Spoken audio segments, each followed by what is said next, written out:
Three, two, one, go.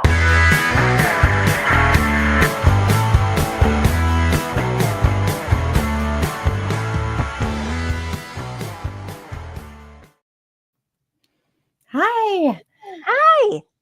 I'm Chelsea Burton Dunn, and this is Mimi Francis. Hi, I'm Mimi. And we are the first two of the Four Horsemen authors on this fun little Author Chats podcast. So we're just going to talk about our books briefly, and then we'll answer some fun questions and see where the conversation takes us. I have two book series out right now. One is called the By Moonlight series. It's a paranormal romance thriller about a locksmith who is an empath and gets swept away in some supernatural chaos with werewolves. And my other one is called the Dead Man's Hand series, and it is about an immortal war that's been going on between vampires, werewolves, witches, and creatures called chinjas for a millennia. So, love it. Well, and I'm Mimi Francis, and I have 4 series that I have out. I have my Second Chances in Hollywood series, which is complete. It's about actors and bodyguards getting a second chance at love in Hollywood. And then I have my Loves of Lakeside series, which is set on a small town on Flathead Lake in Montana. It's got all the stuff in it that you could want. The 12th and 13th. Oh, sorry, it's not the 12th, 13th. It's the 5th and 6th books. It's my 12th and 13th books. The 5th and 6th books of the series are turned in and ready to go. And when they are all edited and done, they will be up on Kindle Unlimited and available in paperback, as well as another collection will be coming out titled More Lakeside Love. That'll have books 4, 5, and 6 in it. And then I am also the author of what is currently a 1-book series called Sweet Connections. And it's this cute little Insta love stories about people getting a chance at love. They meet on a website called Sweet Connections. And by the end of the book, they're in love. So but definitely Insta love stories. The first one is called The Sugar Daddy Arrangement, and it's available on Kindle Unlimited. Books 2 and 3 are in the process. We'll actually probably, I'm hoping, be into Four Horsemen by the end of May, if I can keep writing as fast as I'm writing. And then they will be on Kindle Unlimited, and then that series will be complete and available also in a collection that you can purchase at events or online from your favorite bookstores. And then my final series is the Massachusetts Mafia series, which is my series based on the Irish Mafia out of Massachusetts. And the first book is called Taken by the Mobster, and the second book, The Mobster's Daughter, comes out July 26th. Yay! So that's all my stuff. I feel like I talk a lot when I talk about my stuff. It's good to have all those out. Yeah, it's good. Phew. All right. Well, all right. We dive into our first question. Sure. Do you want to go first? Do you want to ask first, and then I'll ask question number 2? Sure. Okay. So how do you choose the names of your characters? It's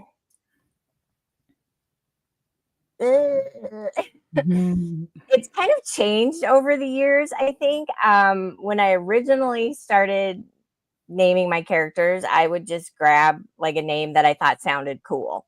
So I would like I have a Chris, and I did that on purpose because in that particular book, he's an actor named Chris, and he always talks about how he's just one of the many Chris actors. So I kind of did that one on purpose. And then I kind of just grab names that I think sound cool and I like them.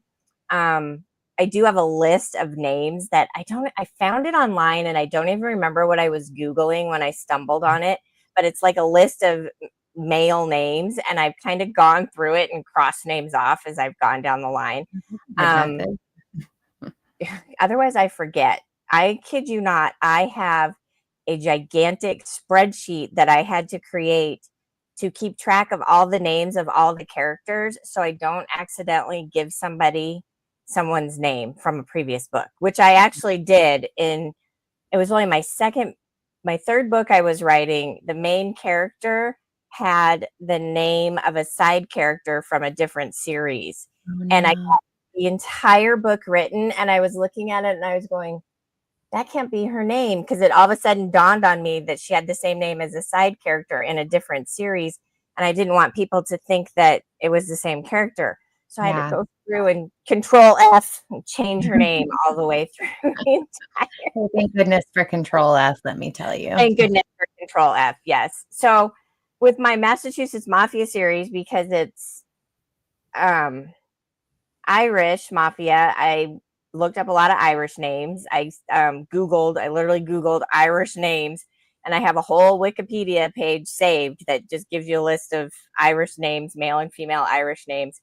I did the same thing. I'm married to an Italian, so I know a lot of Italian names. My children have very Italian names, but there's some Italian mafia in my book, so I looked up a lot of Italian names, and there's some Bratva in my book, so I looked up some Russian names. So depending on, if I need them to be a specific nationality, then that's how I'll do it. But now I've just gotten to a point where I'll just go, give me names, strong male character names. I'll Google it, and a whole bunch of names are strong male names, and a list of names will come up, and I just start looking to see if I can use it, because I feel like I'm running out of names. I know I'm not, but when you get to a certain number of books, you're like, did I use this name or not? So how do you pick your names? It depends. I feel like this is probably pretty normal for most authors, like you just said, but so in my By Moonlight series, I named V early on. And so her actual name is Victoria, but I wanted her to have that shortened name, and I just decided I wanted it and didn't really have an explanation behind it.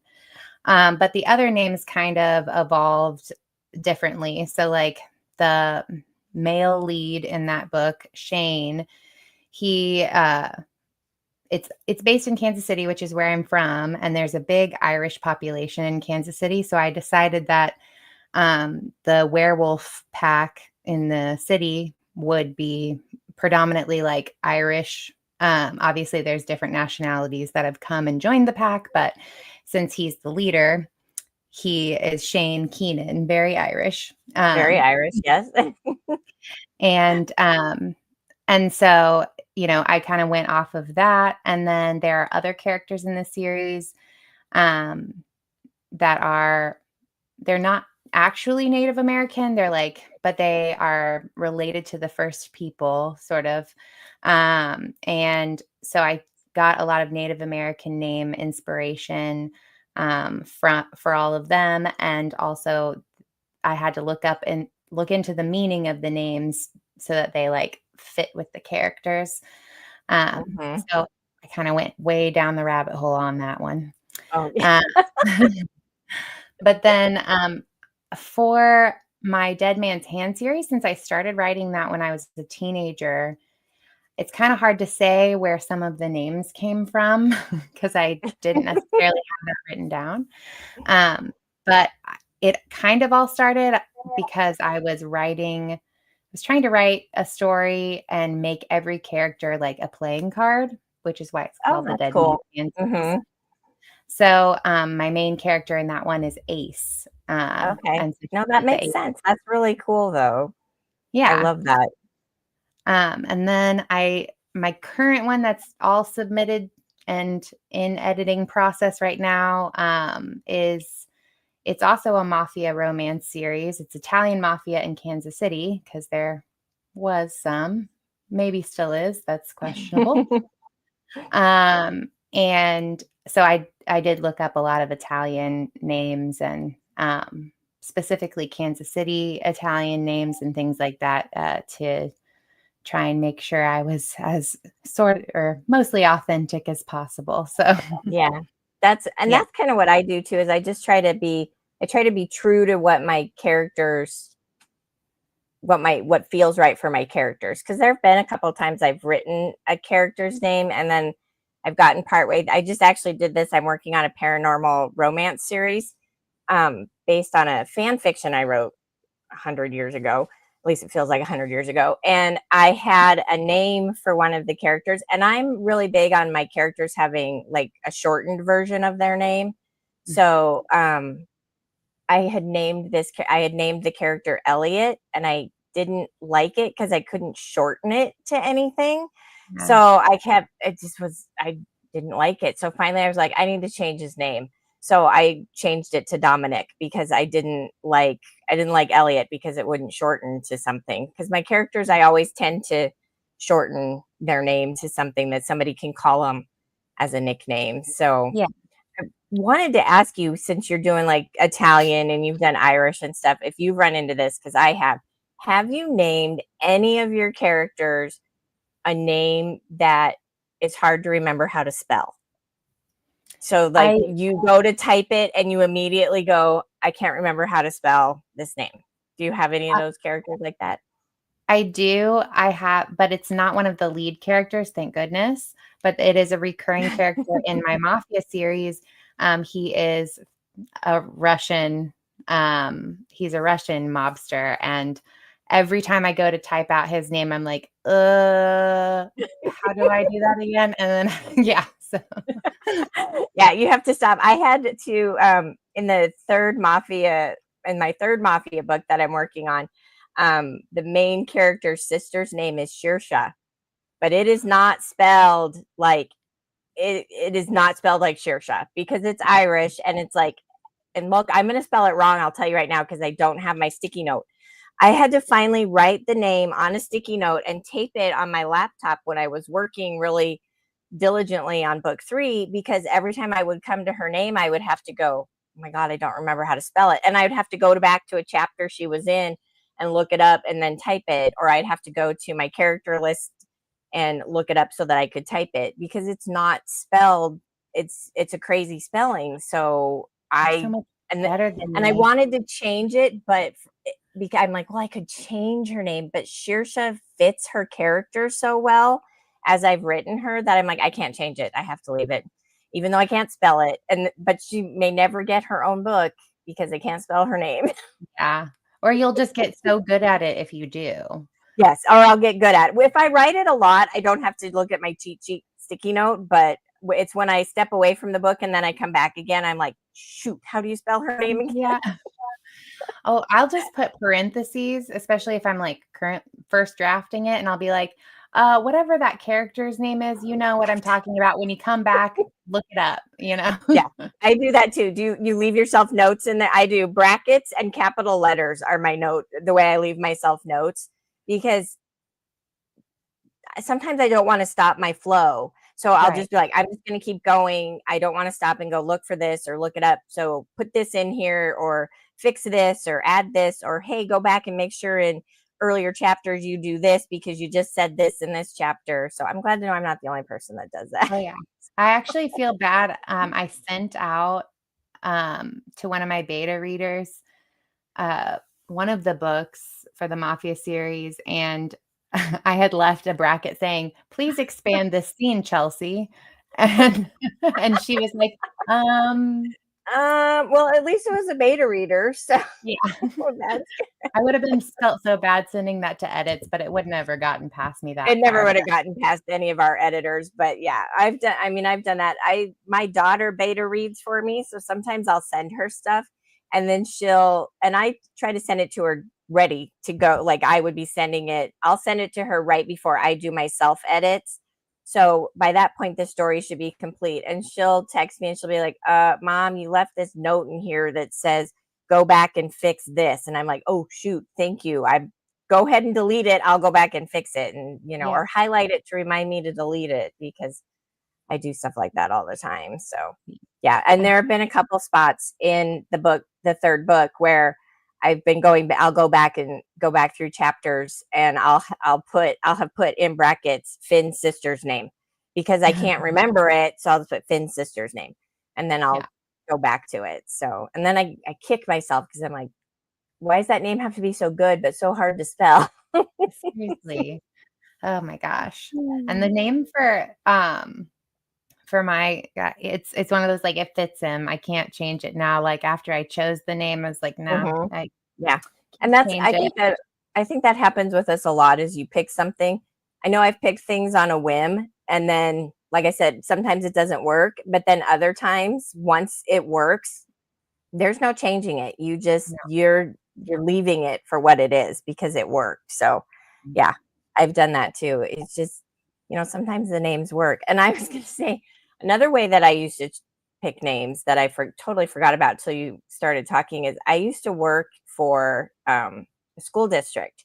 So I have seen if I've seen a name, a crazy name, I've seen a name. So there have been names I've picked because I saw that was a kid's name. And I was like, oh, that's kind of a cool name. And I could kind of tuck it in the back of my head and remember it so that I get it. But at the same time, if we had kids who were little stinkers that I saw a lot because I worked in the front office, you get those names that you just don't like those names. So they either become a bad guy in your books or you don't use their name at all. Yeah. I've had a couple of those too. It's so funny because I'll be like thinking of last names and be like, that, even though that last name would work for this character, it's so outlandish and unbelievable. And then, I work at a chiropractic office, and I'll see patient names, and they're crazy. And I'm like, okay, I would have never thought that was a real last name in a million years. But so apparently my name is not that outlandish, Yeah, as soon as you say, you go, oh, see, and I'm, like I said, I'm married to an Italian, so I've got one of those lots of vowels. My real last name is lots and lots of vowels. So I know I know that those crazy names exist. It's just a matter of finding them. So I always, like my son, he's not my oldest, he's my baby. His name is literally like almost all vowels. And my daughters laugh all the time because they both love mafia romance.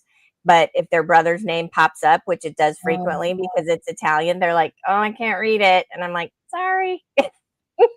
Sorry. And I will never use my son's name in a book because, it's just, it's my kiddo. So, yeah. Exactly. And now I have to be careful because my son has given me names that they're going to name my future grandchildren. And I'm like, well, I can't use that now because that could be my grandchild's name. So I can't use that.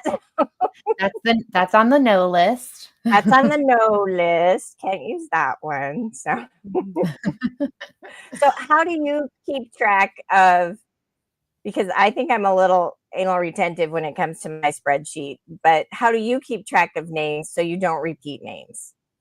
So for each book series, I talk about anal. I create a wiki for myself. Okay. So I have every character name, and then I have, details about the world that are, world specific in there. So I don't forget anything. If there's some quirky thing that I think up and I know is connected to something I'll bring up later, I'll put it in there.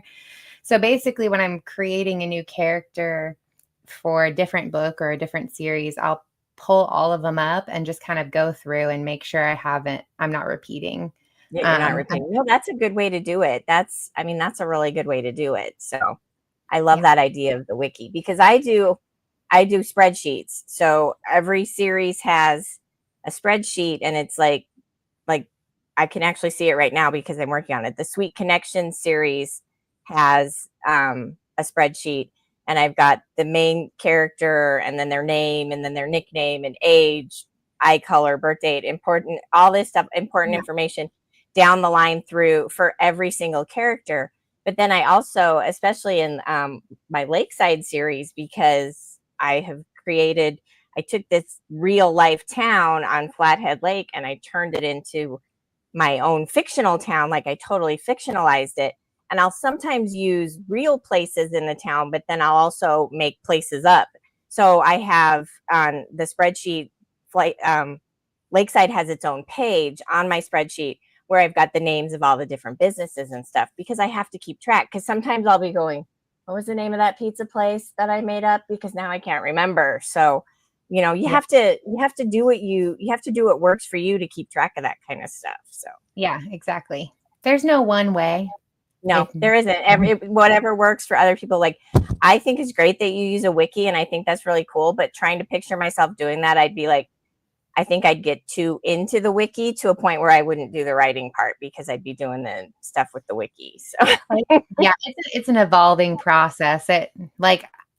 I usually for book one, the wiki isn't really there. It just is like a list of things. yeah. And then by book two in a series, I end up going in and like making it more cohesive. But no one sees it but me. So yet. Right. Nobody sees it but you. Well, and that's my spreadsheets. Nobody sees my spreadsheets but me. That's all. So I can put, and with like the Google, I use the Google Drive spreadsheets, and in there, like I can put pictures and stuff. Like I can stick a picture in there if I need to. So if I want to remember what somebody's supposed to look like, I can stick a picture in there of inspiration. And then I'll also try, I'll go build private Pinterest boards. And then once the book comes out, I'll make the Pinterest boards public, and I'll like label it inspiration board for such and such a book or something like that, so that I can keep track of. Sometimes I can't remember.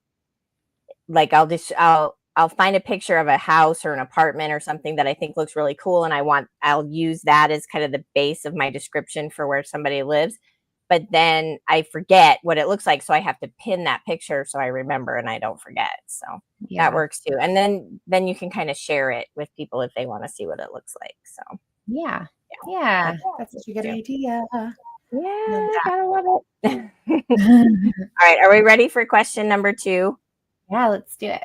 Okay, what is your go-to karaoke song? I Feel Like a Woman. And the reason is because of my mom. So my mom and my mom was always a big singer. She's passed, but and I was too. Like I sang opera when I was younger. But just in general singing, she was big into country. I'm not so big into country, but there's like certain specific country singers from like the 90s that early 90s. Yeah, I agree. Early 90s country is the best. Right? Yeah. So that is, but who doesn't love that song? I mean, I agree. Who does not love that song? That song is amazing. Absolutely amazing. Jitters out. Everybody in the crowd starts singing along with you. So that's because everybody knows it. Yeah, I agree. I agree. That's a fabulous song. That's a good one. That's a good one. What about you? So. Well, I'm going to date myself with mine because I'm in my 50s. So I'm a child of the 80s. So 80s music is my go-to music. So just about any song off of Bon Jovi's Slippery When Wet album. So You Give Love a Bad Name, stuff like that. Any of those. Don't Stop Believing from Journey, because who doesn't love that one? So, and then I could go on and on because like I love Billy Joel. So, and I can sing. I don't like to get up to sing karaoke if I don't already know the words to the song. Right. Because then I'm just going to get up there and go, whoa, until I get to the chorus. So I always want a song that I know all the words to. So give me an 80s song and I'm 100% going to be able to sing it. So. Okay, so literally this means, because every song you've listed, I know all the words to and love singing karaoke to as well. So we are karaokeing if we're ever in the same spot together. In the same spot at the same time, we have to go karaoke. Yes, we have to. And you know what? That'll be a stretch for me because I'm not normally a karaoke girl, but I will go with you, Chelsea, because I could karaoke with you. So Yay! All right. Let's see, what's our last one? Oh, which book do you reread, or what is your comfort book that you go back to? So I am a huge Stephen King fan.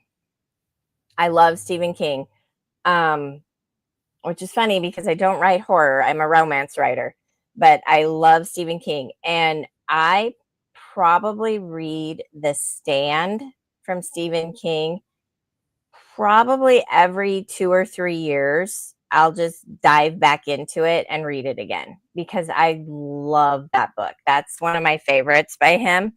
Yeah. I know it's not always everybody's favorite, but there's just something that I think for me, it's one of the very first book I ever read from Stephen King was The Talisman that he wrote with Peter Straub. And I love Mhm. that book too. It's a fabulous book. But then that one kind of hooked me and I was like, oh, I want to read more Stephen King. So the next book I picked up from him was The Stand. And I literally could not put it down. I was 15 years old. So I was probably a little young to be reading The Stand, but you know, it was the 80s. We could pretty much do whatever we wanted. So I can just remember like any second of time that I got when I was reading that book because I checked it out from the library and any second of time that I got had my nose in that book. I was reading it at the breakfast table. I was reading it when I would go to my classes and I would sit down and I'd pull out my book and I'd have like 2 minutes to read until the bell rang, but I would still read as much as I could. I was at lunch reading and just anytime I could get my nose into the book to read it, that's what I would do. And that book has always been, for me, it's kind of the quintessential Stephen King book for me because it was my first actual full-on Stephen King book that I read. Yeah. So The Stand for sure is my go-to read. Yeah. How about you? What's yours? Well, I have like two. I have a series that I reread, and it's a problem because like there's I think 14 books in that series now, and so when I start, I have to finish it, so it's problematic. Takes a little time. Yeah, I can see that. And that is the Mercy Thompson series by Patricia Briggs. It's a urban fantasy, supernatural, werewolves and all that. Obviously, I have a thing for that. And then, right. And I know, with my wolf shirt on. I'm on brand today. You are on brand. With my Celtic, everything. Very on brand. I love it. But I would say like my one book that I always go back to and don't need to go beyond that is Interview with the Vampire. And it's kind of funny. I know that was my first, what I would consider reading an adult book. And I was 13. So talk about not being old enough to read that. Yeah. Those are a little racy. I love the Interview with the Vampire book. So they're absolutely. Have you watched the series? I have to ask you because I have not yet because I'm afraid to take that because I didn't love the Tom Cruise movie. I never saw Tom Cruise's Lestat, so I had an issue with that. So I liked the movie, but I agree. Like Tom Cruise was a rougher choice for me. I agree. That movie I do enjoy, for what it is. But I haven't seen the show yet. Haven't had a lot of time, and then two, I'm a little nervous. But I am glad that it's a mini series because I like how it gives it time to do everything in the book instead of like cutting out what I consider critical points. I feel like, especially with a lot of the books that I've read, that a lot of them, to do a book justice, to truly do a book what it needs to make it, representative of the book that's the base material, if you're going to do a movie or something off of it, I feel like it almost needs to be a series. And Interview with the Vampire is one of those because it's not a one-off movie. It's multiple books across, it's more than just the one book. So it's always, to me, I think that I think you really need to have that whole the experience and be able to really get yourself involved with the characters. Having it as a mini series is a good way to do it. So I agree, especially because like in books, there's all these nuanced character development things that get cut out, and that's they cut out. Yes. And that's one of, as a reader, my problem with turning things into, video form. Mm-hmm. And that's everyone's, Yeah, critique. I think Like, that's everybody. I agree. Yeah, because they take stuff away from it, and it really just it kind of breaks your heart a little bit when they do that. So it's like, oh, I was I hoping have, it's my favorite thing. I know, and then it's not. I have a question for you. Since you like paranormal romance and stuff, I wanted to ask you: have you read J.R. Ward's Black Dagger Brotherhood series? Have you No, read it's that? on Okay. the TBR, and Yeah, I've it been needs told to I be on have the to read. TBR. It's also Yeah, a commitment because there's 23 books right now, I yeah, believe. She's up to 23. But if you get a chance, um, my dream author meet is J.R. Ward, and I'm so sad because she was at a Polycon this year and I didn't even apply for a Polycon this year, and I went in 2024. I didn't apply for 2025, and she was there, and I was so sad because I was like, I didn't even apply, and she was there. And she was there with the actor who was playing my favorite character from the Brotherhood, which made it even worse when I found oh out. I my was like, gosh, it's like a double whammy. it was Ah, like a double whammy. But sorry, she is she is my dream meet author because I kind of my writing style is based a little bit on the way that she writes. Like she writes in third person, which is how I write. So the books are in third person point of view, which is how I write mine. And just it's I don't want to say it's very casual writing, but the way that she writes it doesn't make you feel like she's, I don't want to say trying too hard because that doesn't sound right. It's just, it flows so naturally. It seems like she's not trying so hard. The story and the characters and everything about them just flows so naturally that it doesn't seem like she's even trying that hard to do it. Like it's just like you falling out of picture her her, brain. yeah, it's like it's just coming out of her brain and landing on the page. And she is, I recommend that series to everybody, especially if you like paranormal romance, because first of all, it's hot vampires, so who doesn't love that? Um, it's well written. There's a lot of books. You don't have to read the books in order. I mean, it's helpful to read the books in order, but you don't have to read them in order. But she is just, I highly recommend it if you get a chance. Even if you just read, when I started when I started reading them, this is how long ago it was. When I started reading them, it was just the original 6 books. That was it. Okay. So I actually bought the box set of the original 6 books in paperback. And that's still the ones I read. I still pull them out in paperback and they're getting a little ratty. My husband even read them because I devoured the first 6 books and he was like, "What are you reading?" And so I handed him the first book and he like read the first couple pages. And then the next thing I know, he's like halfway through the book reading it. And he loved it too. So, but then after a while, he kind of went, "Okay, there's too many of them." Yeah. It really, she just kept going. But I love it. I highly recommend it if you get a chance. And I have to admit, I am not caught up with all 23 books. I keep kind of like fading out after like, I think the 10th or 11th book. I kind of go, okay, I need a break. And then when I want to read them again, I tend to go back and start over because I love the original 6 books the most. So Yeah. definitely Oh my gosh. Okay. recommend Well, them. see, that's the problem. I'm going to have to make sure I have a good handful because if I fall in love, I have to keep going. Like that's Yeah. how I work. So, And she teases the other characters so incredibly well that you want to rush to get through whichever book you're reading so you can get to the book about the character that that you're appealing to, because she writes it from multiple points of view. So it's not just like a couple points of view.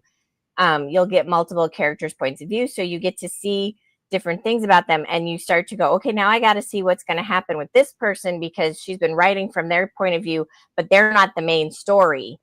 And so then you're like, okay, I got to finish this book so I can go to their book. But then you get to their book and it's the next book and it's not their book still. That would drove me crazy. She's done that a couple of times, but I highly recommend them. Highly, highly recommend them. okay. And it is coming out as a mini series in the first book in June. I already have plans to watch it. But I'm going in with low expectations just because, you know, they don't always get it right. Don't want to be disappointed.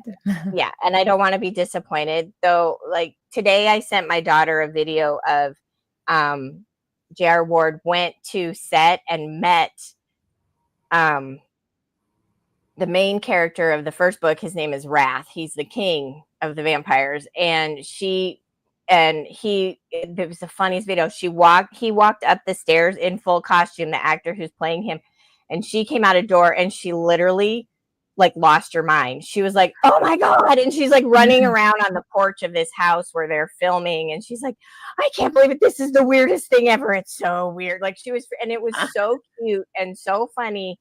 And I just loved it so much that it just made me go, you know what? I don't care if other people bash it. I'm going to love it just because J.R. Ward loves it. She loves it. So it's her book. And if she loves it, then. And if she loves it, to me, that's what matters. If she loves it, to me, that is what matters, because that means they did something right, because she loves it. So highly recommend. You need to read them. You need to read them. Went off on a total tangent there, but hey, you know what? That's okay. And now everyone who's watching has a recommendation for a series. So yes, a very long series that will take them lots of time to read. So they'll have plenty of time to read it. There's your summer reading list, as well as our books. Yes, and then our book and the Black Dagger Brotherhood. There you go. That's you're set for the summer. All right. Well, this was so fun. I had such a fun. I did too. I had fun. I mean, just nothing better than two authors chatting about writing and. You know, I agree. Nothing better. So much fun. It's just fun to just chat too. Just talk about whatever. So those are great questions because they lead into other questions too. So we'll have to do it again. Yes. Yeah. We'll have to chat again. Well, guys, thanks for watching. If you're watching live, and next week you'll see two other authors chatting away and answering their own questions. Thanks so much. Bye.